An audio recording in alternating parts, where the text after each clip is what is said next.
Why do Rightmove leads get ignored? Today, I'm joined by Jason Bull, who is an estate agency coach. Thanks for joining me today, Jason. Why do Rightmove leads get ignored? Talk to me.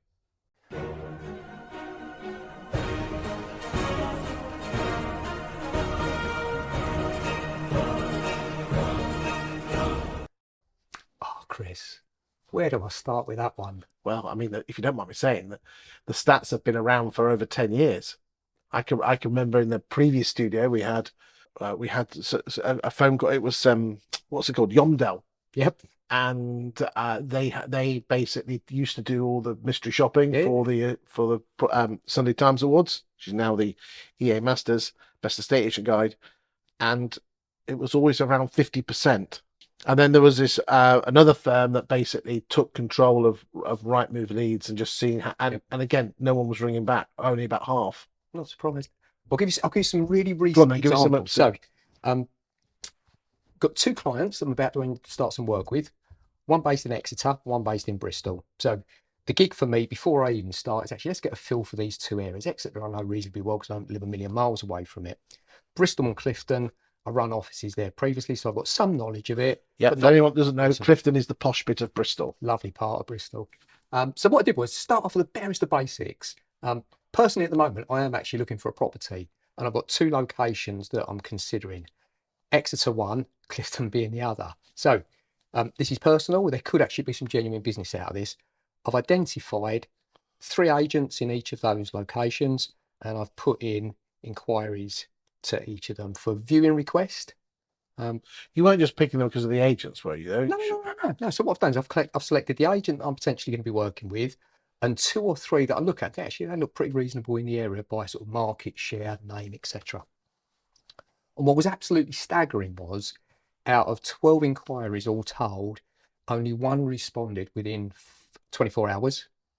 What was the inquiry? A viewing inquiry? Viewing inquiry. Did you tick the box, say, I have a house to sell? So nothing to sell, sold subject to contract. We're not talking about a window shopper or a tyre kicker. Okay, because even when you tick, I want a valuation, they never ring you back. Jeez. Well, I haven't experienced that yet. But what shocked me was the poor response. The one that did respond, I have to say, was exceptional. Really, really good. The type of estate agent you'd want looking after your nan. Someone that was asking me questions about the what, the why, the how.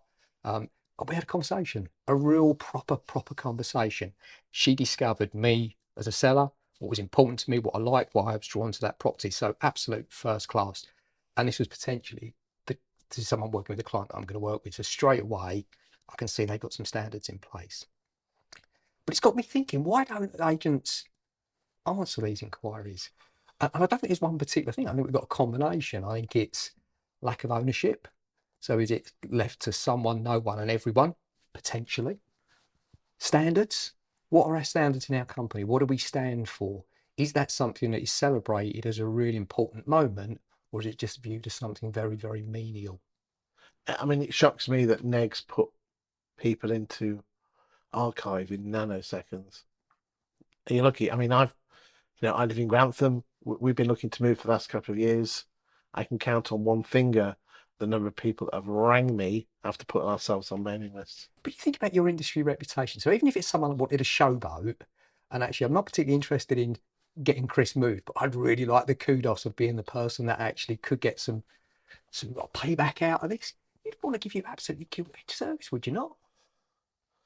I don't know. I've never thought of it that way. I think you would, because actually the terms of influence and the sphere that you've got within your sort of like wheelhouse, get some glory out of that, surely.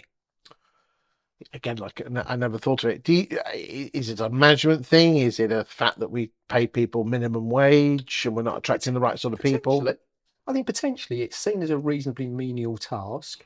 The most important thing is get a mortgage lead, get a conveyancing referral. Or if you can get an instruction and a sale, that's pretty good. The actual finding the next buyer, the person that's going to buy the next house, perhaps isn't seen as that important. Do you think we see it very much as transactional as opposed to relationship? 100%. 100%. It is basically seen as a real transaction, nothing in the way of relationship.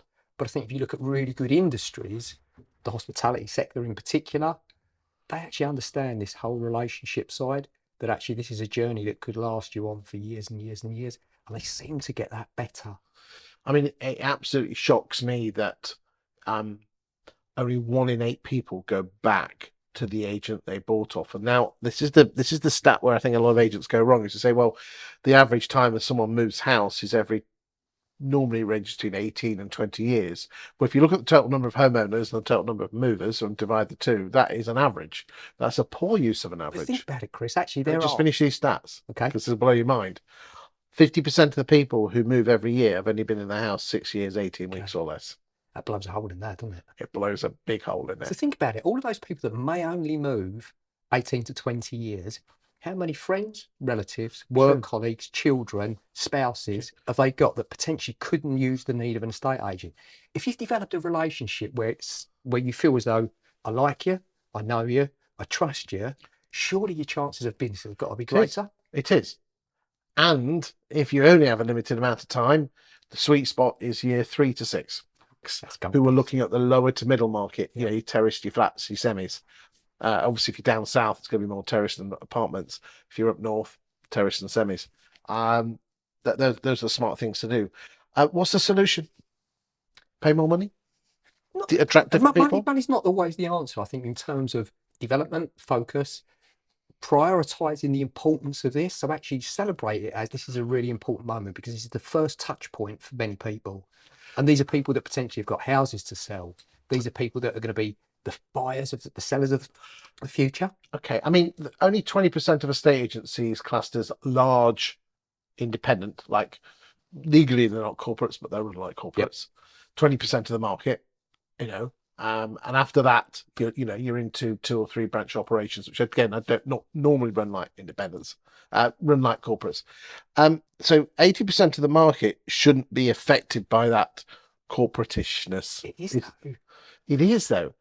Do you think that's because the bosses are ex-corporate? Tend to be. They've all come through the Halifax Countrywide Connells network, or is that simply because the personality type that estate agents tend to be? Most estate agency bosses are not actually great bosses, are they?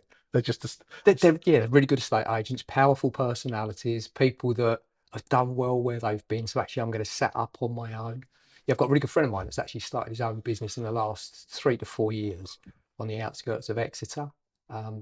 What he's done is he is actually focused on a combination of what I'd class as tech and touch. So he uses tech really well, but he understands the touch aspect of conversations, relationships, and who he recruits and how he sets his standards for his business. These are the really important things. These are the stuff that. But give him a project management and it's probably all go tits up. Yeah, but he understands that, Chris. And that's the big thing, isn't it? And his ego doesn't get in the way, so I'm not very good at this. I need some help and some support and assistance with it. But what I'm going to really focus on is this, because I know I'm really good at it and it makes a big difference. And that to me is a really good leader of the business. And I think that's it, is that I think a lot of people get het up. A, they don't know what their weaknesses are. And B, if they do know what their weaknesses are, they try and improve them. Your real job is to outsource it to someone who is good at it and double down on the stuff you're good at. It's that stuff in it. Actually, accept what you're good at, leverage it, really lean into it. And the things that you're not so great at, put your hands up to it. Don't start fighting to try and become brilliant at it. Accept that actually it's not something that is natural to you. Get someone else that potentially can work alongside you and collaborate with. I think that whole thing of collaboration, if you start doing that, maybe you're better off. And going back to the original question, do we praise and celebrate people that actually are really good at acquiring information from buyers, touch points on it? Probably not. Thank you for your time today, Jason. You're welcome.